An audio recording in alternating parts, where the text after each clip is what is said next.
ये कदीम चाइना की बात है, जहां पर पहाड़ों के दरमियान वाक़या एक गांव में एक बूढ़ा आदमी रहता था जो अपनी समझदारी की वजह से बड़ा मशहूर था।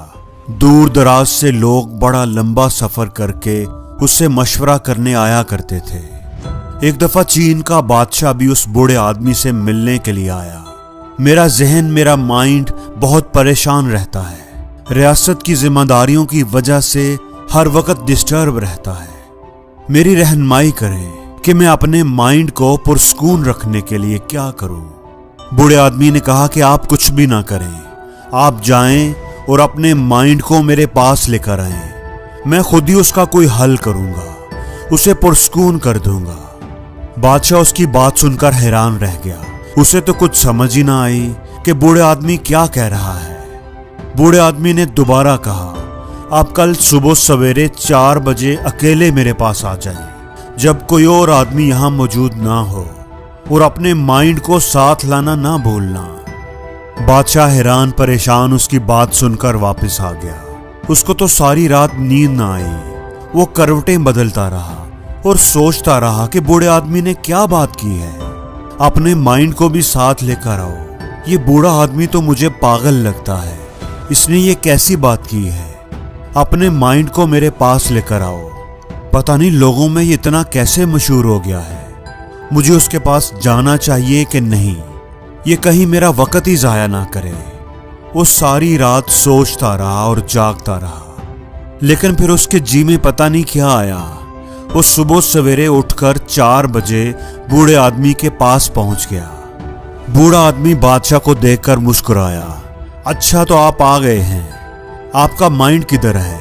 उसको साथ लाए हैं कि नहीं? अब बादशाह आखिर बादशाह था, उसको थोड़ा गुस्सा आ गया। ये आप क्या बात कर रहे हैं? मैं अगर इधर आपके पास हूं, सामने हूं, तो मेरा माइंड भी तो मेरे साथ ही है। ये कोई ऐसी चीज तो नहीं है कि जिसे मैं कहीं रख कर भूल कर आ सकता हूं। मेरा माइंड तो मेरे अंदर ही है। बूढ़े आदमी ने कहा कि अच्छा ठीक है, तो अब ये बात तय हो गई कि आपका माइंड आपके अंदर ही है। बादशाह ने कहा कि हाँ, वो मेरे अंदर ही है। बूढ़े आदमी ने कहा कि अच्छा ठीक है, अब जरा अपनी आंखें बंद करें और सोच कर बताएं, महसूस करें कि आपका माइंड इस वक्त आपके अंदर किस जगह पर है। और जब आपको पता चल जाए कि वो कहां पर है, तो मुझे फौरन बताइएगा, मैं उसे पुरस्कून कर दूंगा। बूढ़े आदमी की बात सुनकर बादशाह और भी कंफ्यूज हो गया कि यह आदमी क्या कह रहा है। लेकिन खैर, उसने अपनी आंखें बंद कर ली और अपने माइंड को तलाश करना शुरू कर दिया। वो कोशिश करता रहा और अपने अंदर झांकता रहा, अपने माइंड को तलाश करता रहा। जितना वो अपने माइंड को ढूंढने की कोशिश करता गया, उतना ही उसे ढूंढना उसके लिए मुश्किल होता गया। काफी देर तक कोशिश करने के बावजूद भी जब वो उसे ढूंढने में नाकाम रहा, तो उसने अपनी आंखें खोल दी। उसको माइंड नहीं मिला था। उसके अंदर तो बस सोचों का, ख्यालात का एक जाल था। उसने बूढ़े आदमी से कहा कि माइंड कोई ऐसी चीज नहीं है जिसको पॉइंट आउट किया जा सके कि ये है माइंड। माइंड का पता तो उसके काम से लगता है। माइंड का काम है सोचना, सोचते रहना। बूढ़ा आदमी उसकी बात सुनकर मुस्कुराया। उसने कहा कि अगर माइंड को पॉइंट आउट नहीं किया जा सकता, तो उसे पुरस्कून कैसे किया जा सकता है? अगर माइंड सिर्फ सोचने का, काम करने का नाम है, तो उसको पुरस्कून रखने का तरीका ये है कि हम उसके काम को बंद कर दें, तो हम पुरस्कून हो जाएंगे। जैसे अगर ये वॉक करने की तरह है, तो वॉक करना बंद कर दें। बादशाह को ये समझ आ गई थी कि हमारा माइंड तो बस सोचों का एक जाल है जो लाशऊरी तौर पर हमारे अंदर उभरती रहती है। एक के बाद एक सोच हमारे अंदर आती रहती है और हमें परेशान करती रहती है, और हम उनसे बेखबर होते हैं। हम बस बैठे बैठे सोचों में गुम हो जाते हैं और हमें पता भी नहीं चलता।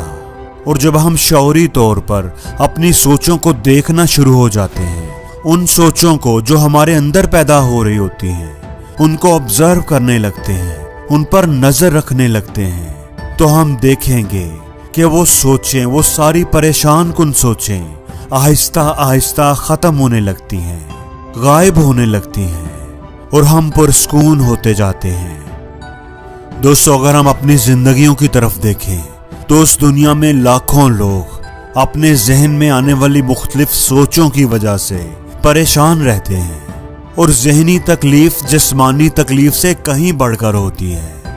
लोग इसलिए तकलीफ उठाते हैं, परेशान रहते हैं, क्योंकि वो अपनी सोचों पर गौर नहीं करते। वो नदी की लहरों की तरह अपनी सोचों के साथ बहते रहते हैं, उन पर गौर नहीं करते, अपने अंदर झांकते नहीं। अगर हम अपने अंदर झांकें, शऊरी तौर पर देखें, तो हमें पता चलेगा कि हमारा माइंड कुछ भी नहीं है, वो तो बस सोचों का एक जाल है जो लाशऊरी तौर पर हमारे जहन में आती रहती हैं। और जब हम अपनी सोचों के बारे अवेयर हो जाते हैं, उन पर नजर रखने लगते हैं कि हम क्या सोच रहे हैं, तो वो परेशान करने वाली सोचें खुद ही गायब हो जाती हैं। हमारा जहन खाली हो जाता है, गायब हो जाता है और हम पुरस्कून हो जाते हैं। इसलिए जब कभी आप परेशान हो तो आराम से किसी जगह पर बैठकर अपनी सोचों पर गौर करें कि आप क्या सोच रहे हैं, कौन सी सोच आपके जहन में आ रही है और कौन सी जा रही है।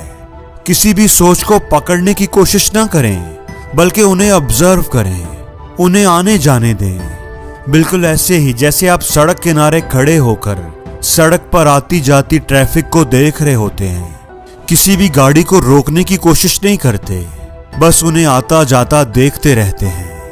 जब आप पुरस्कून होकर अपनी सोचों को ऑब्जर्व करने लगते हैं कि कौन सी सोच आ रही है, कौन सी जा रही है, तो वो सारी सोचें आहिस्ता आहिस्ता मध्यम पड़ने लगती हैं और फिर खत्म हो जाती हैं और आपके पास सिर्फ आपका अपना आप बचता है जो बिल्कुल पुरस्कून होता है।